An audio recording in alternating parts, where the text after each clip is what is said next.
William Gargan stars as Barrie Craig, confidential investigator.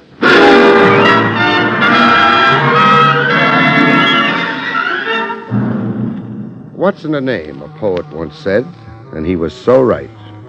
You can list every guy as Smith or Dokes, and it doesn't make any difference. The stiff down below positively doesn't care what the tombstone reads.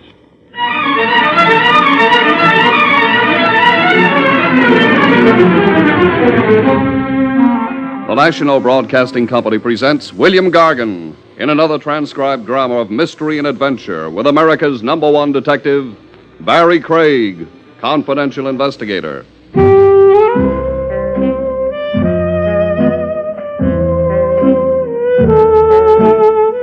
Barrie Craig speaking.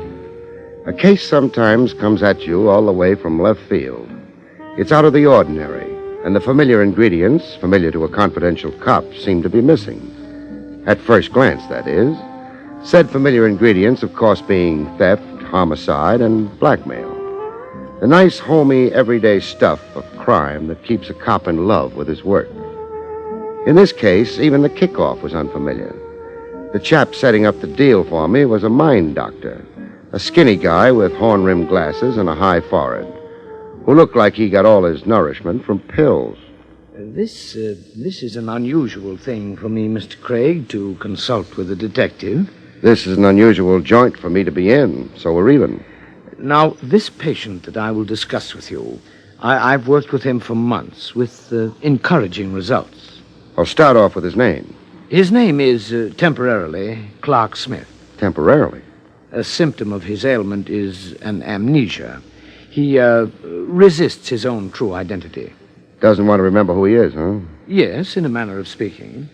That's bad. Well, why do you say that? From a cop's point of view, disregarding the medicine, a guy only tries to lose his identity for a pretty grim reason.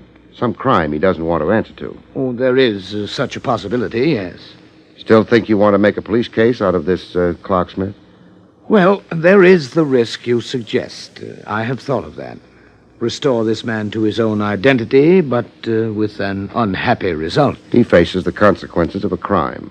Capture, trial, and sentence. But if this risk is not taken, it's equally critical for Clark Smith. Meaning the shape he's presently in, huh? Depressed, malingering, sick with anxieties. He cannot function as a social being. He hides from the world. Yes, he interests me, this Clark Smith. I would like to help him find himself. Help him to face his reality. Only your medicine goes just so far. I need a detective such as you to associate with the case. There are facts to ascertain, the special things in which you are a specialist, and in which my science is helpless. Got any clues to his background? Who he was before he became Clark Smith? Oh, yes, I have many. I've uncovered many clues in my 6 months now of clinical examination. In my patient's moments of unconscious association, he has given me many material clues that you'll find helpful in your search. Well, clues like... Well, words, for example. Oh, I have them recorded here. Midvale. Now, there have been many reminiscences involving the word Midvale. Sounds like a town. Yes, or a school, I have thought. A high school, perhaps, judging by the level of my patient's speech. The education it suggests. And the word Pamatone. An Indian word. And very lyrical. The word is always said with a caress, always with a curious tenderness of feeling. Like Clark Smith loves it. Yes. Pamatone. Could be a river. A place to swim or fish for trout. A man can fall in love with a river and never forget it.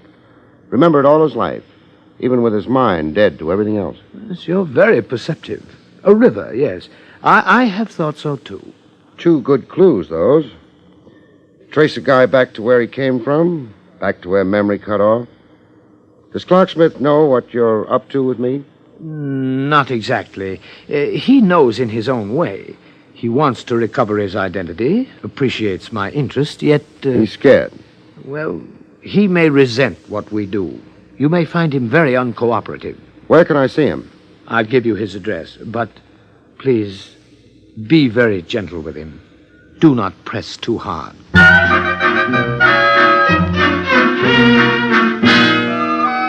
I found Clark Smith at home. Home was a beach shack out on Long Island.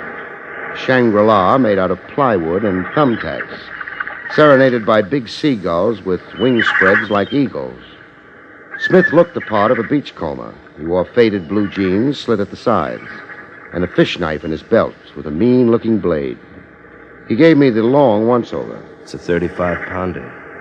No kidding. The striped bass. I pulled her in at the Anthony Lighthouse. I broke 2 lines on her. Sounds like quite a battle. Quite a battle, yeah. You'll find her in the shed, packed and nice. Leave the money on the table. I'm not a fish buyer. I'm Barrie Craig. Barrie Craig? Right now associated with Dr. Vanner. To help you, Smith. Help you get back to the life you belong to. I belong here. What are you after with me? I said to help you. Dr. Vanner and me. We're on your side. We're your friends. I don't want help. Sure you do. If you didn't, you'd never have gone to Dr. Vanner in the first place. I went to find peace, so I'd calm down. To fish, you need to be calm. You went to find yourself. Don't back away from one big truth, Smith. You're one big inner drive. Mr. Craig, I'm afraid. Sure you are. I understand. But I say you can't be any worse off than you are now. Have a little faith, Smith. Faith. Midvale and Pomatawny. What do the words mean to you? I don't know. I know the words, but I don't know what they mean. I don't know. Okay, forget them. I'll try to find out another way. If I'm stuck, I'll come back to you. We'll go over it again. We'll go out in a boat and fish and talk. Midvale and Pomatawny. Clues sometimes take you for a ride around the moon. You're a skywriter spelling out the word futility. Other times, it all comes easy, too easy. You don't have to be a detective, just a researchist with a world almanac. The section that says index of towns and places and rivers. I found the river Pomatawny merely by running down a line of names of American rivers. The Pomatawny River, but it wasn't in any town called Midvale. The Pomatawny River was in Farrington, a town in Jersey. I kept hunting Midvale in the book. Anything named Midvale in the town of Farrington. I checked school, high schools, and universities, then industries. Under industries, I found it. The Midvale Bottling Works, located in Farrington. I had reason to hop a train to Jersey. One Horse Farrington had a sheriff. It also had a barber, both rolled into one. The sheriff and the barber were one and the same guy. Came a shortage of lawbreakers, at least there was always hair to cut. I phoned you in advance of coming, Sheriff. You know why I'm here. Yes, I know. But just a minute till I get out of this coat. Can't sheriff in a barber's coat. Why not?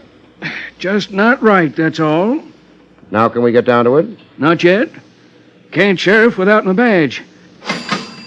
Here it is. Now, about this missing feller. I took this snapshot. I sneaked the picture. The guy's sensitive to attention, so don't expect too much. Well, ever see him before? Yeah, picture's kind of blurry. My $2 camera, I'm sorry. No, can't say I ever seen this one. For what there's to see. But you don't need to be showing me pictures. Only one man's disappeared from Farrington in the years I've been barber. How about in the years you've been sheriff? Same answer. Lloyd Beamer. He's the only one who's disappeared and ain't never turned up. It's 7 years now. Maybe 8, coming right down to it. Fill me in on Lloyd Beamer. Oh, ain't much filling I can do. Just that Beamer ran the Midvale Bottling Works. That's right on the county line. Owned it, Beamer did, till he went. Went where? Can't say. Nobody can say. Bit flighty, that Lloyd Beamer. His head was always in books. Lived in the town, but you wouldn't know it. Kept to himself. Even on election day, never showed up to vote. Imagine. Who runs the bottling works now? Mrs. Beamer. That's Lloyd's wife, Polly. She's there now, minding things. If you'll be wanting to talk to her... I'll be wanting to.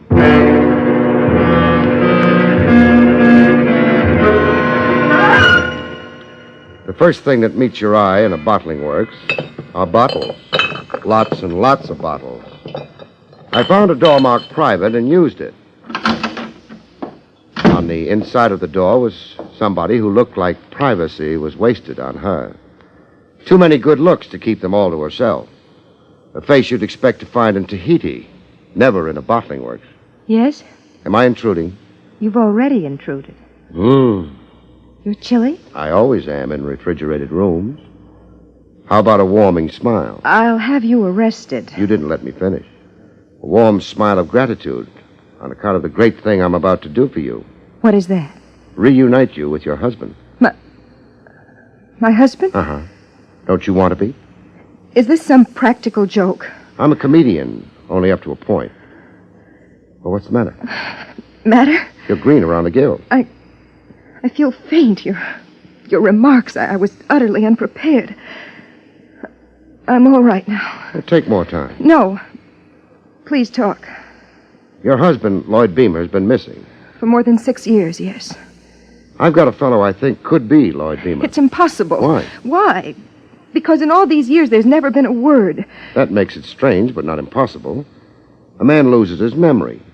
How does he know who to write to, be in touch with? This person, you say he cannot remember? Amnesia of a kind. I'm piecing his past together, reconstructing a picture. I'm a detective from New York, Barrie Craig. How did you come upon this person? You keep saying this person. I've come to think of my husband as dead. I've accepted it as so. Why? Why? So I could find peace with myself. Stifle imagination, the nightmare of thinking, not knowing.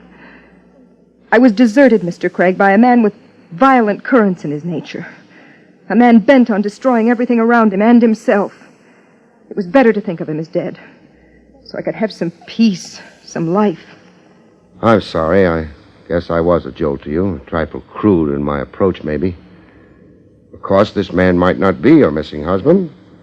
It may turn out that he's not. But you seemed so very sure before. Some clues relate him to the town of Farrington, to these bottling works. Clues, but they may be coincidental. You never know. What? The lady. Oh, I'm sorry, but I think I'm going to... Hey! The lady. It was a faint, the deadest faint I'd ever seen. A faint like death, and the frightening thing about it, it could be death. A heart attack from the shock of it all. For all the pulse I was getting, the next move could be the coroner's.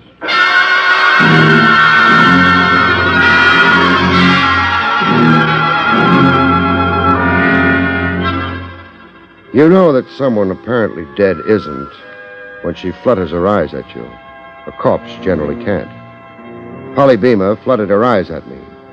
I was close enough to admire their color. Oh, what happened? You passed out, a dead faint, and no pulse like your heart had stopped pumping blood. I'm sorry if I unnerved you. I've got a few gray hairs as a memento. I hate to say hello to a girl and have her promptly drop dead. The news you brought me, it was so overwhelming.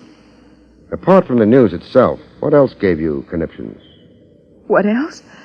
The prospect of a return of Lloyd Beamer, your missing husband. I don't think you fancy the idea as a woman. No, I don't. We were never so much of a couple. Besides, I've built a whole new life for myself since... A new life meaning a new guy? New interests, a new independence and outlook. You're glossing over the new guy? There are men in my life, of course. Men or a man? I'm young. I have a right. No question of it. All right, then, the way it stacks, if my party is the missing Lloyd Beamer, reassuming his proper station can create complications. Complications? He isn't wanted. No welcome home. Rough on a guy, kind of. A return to identity at long last, only to find himself on the scrap heap. I don't think this person you talk about is my husband. You mean you hope he isn't. But we'll soon know. I've got a couple of more questions. Yes? Assuming my party is Lloyd Beamer, I've given you an idea of the condition he's in. Loss of memory, you said. Yes, an acute case. He's been under medical care. Now I ask you, why would Lloyd Beamer suffer a loss of memory? I don't understand the question. The medic handling Beamer hinted that his patient maybe helped induce his own condition. Blanked out so as not to remember something too painful. Blanked out to escape being Lloyd Beamer, if you get me. Yes, I do understand you. Again, assuming this is your husband. So what was he running from? What was he running from? Trouble, a crime maybe, something he was guilty of, and the fear of discovery? There was nothing like that in my husband's affairs. Okay for that. I'm glad to hear it. Then the escape was for, let's say, strictly personal reasons. personal problems of non-criminal character. Lloyd was an eccentric, secretive. He never could quite fit into the group. He found this business, intolerable. He found marriage too commonplace. I see. Call him a pathological personality. One last question. Yes?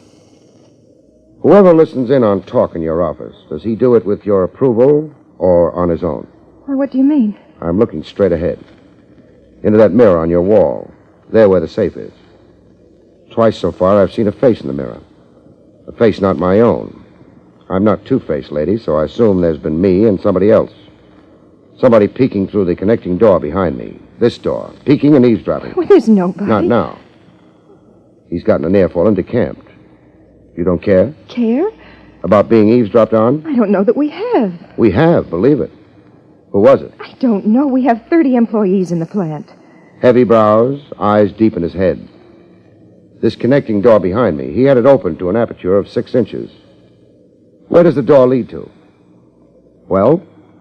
It leads to the office of the plant manager. Namely? Howie. Roy Howie. I'll go introduce myself. Oh, by the way, pictures. Got any around of your missing husband? Why, yes, at home somewhere, packed away. I'd appreciate one, a good one, to take back to New York with me. No, I won't give you any pictures. Why not? I'll do nothing to facilitate the return of this person you say may be Lloyd Beamer. The man's sick. I'm asking you to help restore a man's memory. I'll do nothing to facilitate that either. Pretty shoddy attitude. I don't care. I feel selfishly about this. We were through. I've let freedom grow around me, freedom from the nightmare of Lloyd Beamer. Why can't you let me alone? Why did you have to come here at all? Roy Howie. Do I need a pass to get in to see him? The plant manager, Howie, had the perfect explanation. Yes, I did over here. The fact is, I had some memoranda for Polly's signature. These forms. But I found her engaged with you. You stood glued to that crack in the door. Thinking that she'd be finished with you momentarily. I don't mind confessing that I was fascinated by what I heard, became absorbed in it. Why? Other people's business? A morsel of gossip? This is Farrington Township, Mr. Craig. Very little happens in Farrington. We're hungry here for something eventful. The sensational attracts us like moths to the flame. We're all of us talented eavesdroppers and busybodies. I'm being very frank. Yeah, very frank and very, very artful. I've read about New York private eyes, the unusual breed you are, your obsession with motives. Suspect everybody. Isn't that your daily religion? You talk a glib line for a Jerkwater Town bottling plant manager. Snarl, curse, and break heads. That, too, is the classic cliché of the New York private eye. Well, why aren't you breaking my head, Mr. Craig? An important thing to know about one-horse towns is how to get out alive.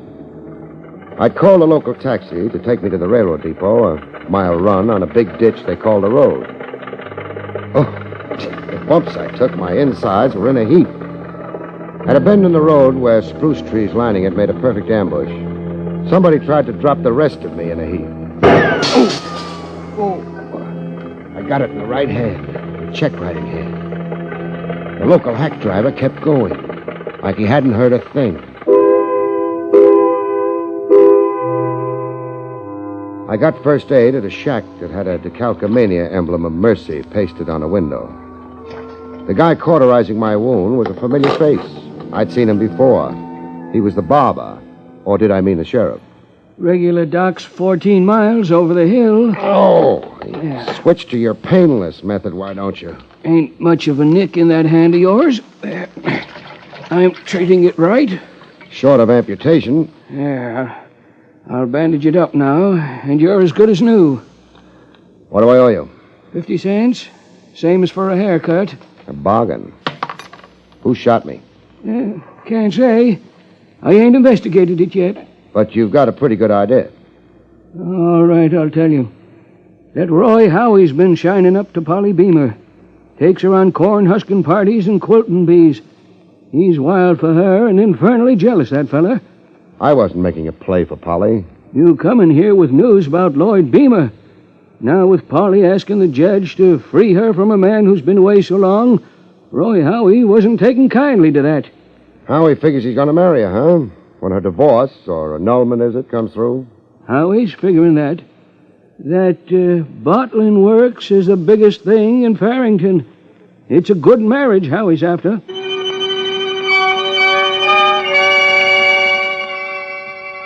I made hasty tracks out of dear Farrington Township. I had unexpected company on the train, right on the seat beside me, white-faced but smiling. A fetching smile that figured to melt men's hearts. Polly knew how to turn it on. Surprised, Mr. Craig? Not too. I figured if Howie failed to kill me, you'd try it another way. I don't understand. Charm me to death. And you're doing it. Doing what? Sitting closer than train regulations allow and breathing on my neck. Before what you said, Howie's failing to kill you? Come off it, lady. It's you and Howie, one nod away from the altar. Wedded bliss the minute some judge signs a final paper. I popped in with a facsimile of your missing husband at a bad time. All right, it's so. I won't attempt to lie to you. Howie and I are in love, planning marriage. But I gummed up the work. If this person is who you say he is, I'm frightened. Frightened enough to endorse murder? Howie didn't attempt your life, not really.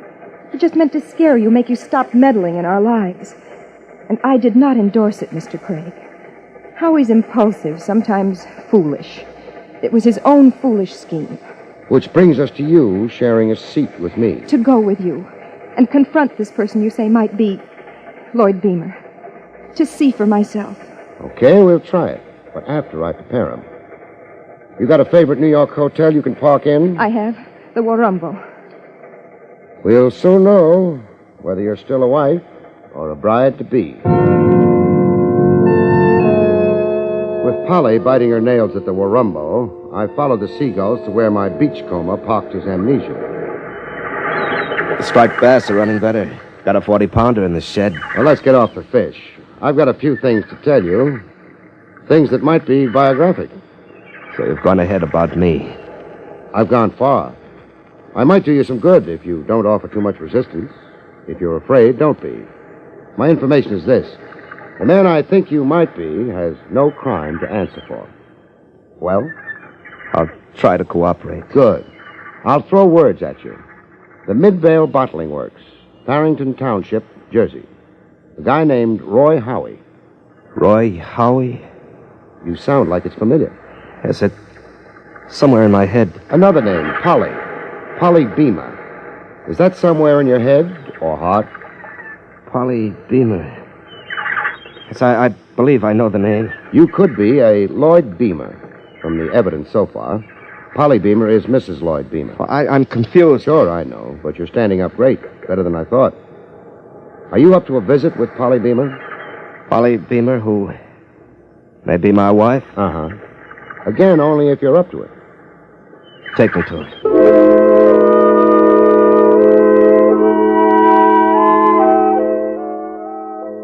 I brought Smith to the Warumbo Hotel. Polly made an odd request of me. May I talk to this person alone? If you're going to insist. Please, Mr. Craig. I don't relish being emotional in front of third parties.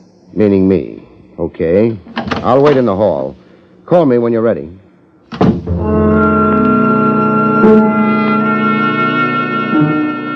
Polly called me in less than 10 minutes.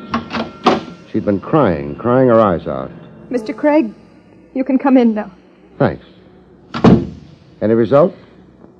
This man is Lloyd Beamer, my husband. You're sure? Could I be mistaken? No, I guess not.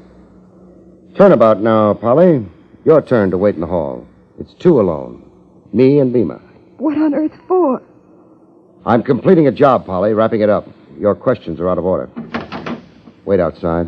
I'll go, of course, if you must. Now you, Beamer. Yes? That's really your name, huh? The one you lost somewhere. Yes, I'm Lord Beamer. Still a little new, but... But you're not too unhappy over it. Pretty wife, a bottling plant. Quite a change from a beachcomber. You sound like you begrudge me. If you're Beamer, I'll shake hands and say goodbye. Report back to Dr. Vanner, my original client. Tell him the good news. if you're Beamer. Well, now you're talking like you don't think I am. I just don't know, but I will know in a minute. It seems Beamer had a mermaid tattooed on his chest. A mermaid?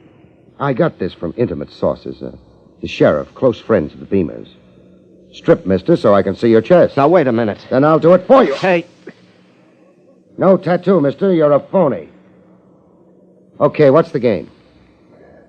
I'll answer it. Blackmail. You've got enough on Polly Beamer to make her accept you as Lloyd Beamer, even though she knows you're a phony. That's why she wanted to be in here alone with you. Find out what you had on her. Well? I've got nothing to say. Then keep listening. The amnesia was a fake, a pretense right from the start. You used Doc Vanner as a dodge, and then began using me. I was to lead Polly Beamer to you, worry her so she'd be apple pie in your hands. Your so-called amnesia for all these years was a device to provide an explanation for Lloyd Beamer's long absence. Wherever explanations might be needed, in Farrington Township especially, well... I've still got nothing to say. Then you're a sucker. Confession you might mitigate police charges against you. You're licked anyhow, the scheme's boomeranged.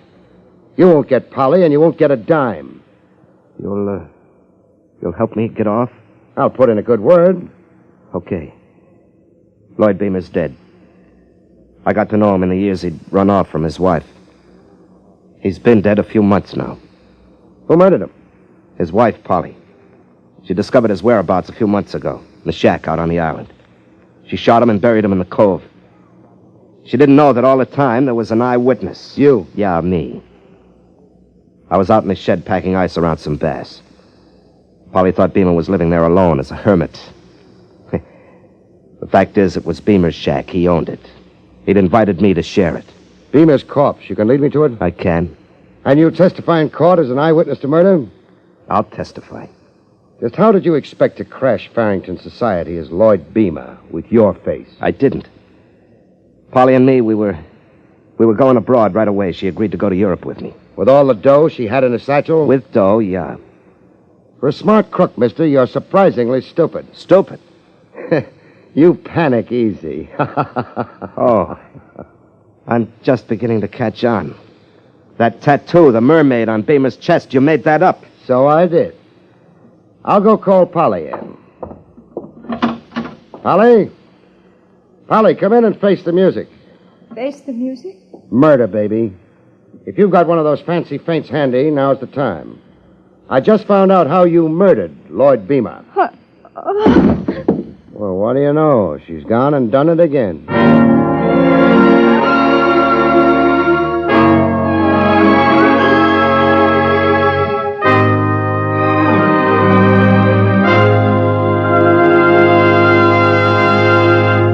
You have been listening to William Gargan in another exciting transcribed mystery drama from the adventures of Barrie Craig, confidential investigator. Tonight's story, Fog Over Murder, was written by John Robert. Next week, it's the strange story titled The Hunted Husband, about which Barrie Craig has this to say. Next week, I'm hired to hunt a husband. I catch him finally, but by that time, it's become good hunting for something else. Murder. Good night, folks. See you next week.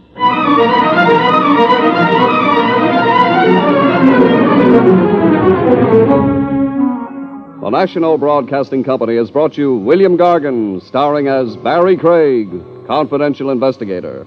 Featured in the role of Polly was Terry Keane. Don Pardo speaking.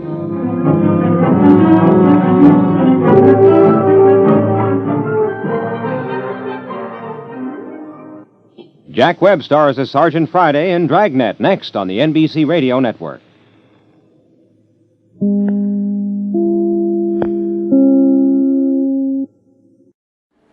Would you like a shout out? Leave a comment in the section below. Tell me who you want to shout out to, who you want to shout out from, and we'll get it up here for you. Hey, we want to say thanks for tuning in. Please like and subscribe so you don't miss any. You got a lot more of these up there. Go check them out under the playlist. Leave us a comment. Tell us what you want to see, what you think, and we'll see you next time.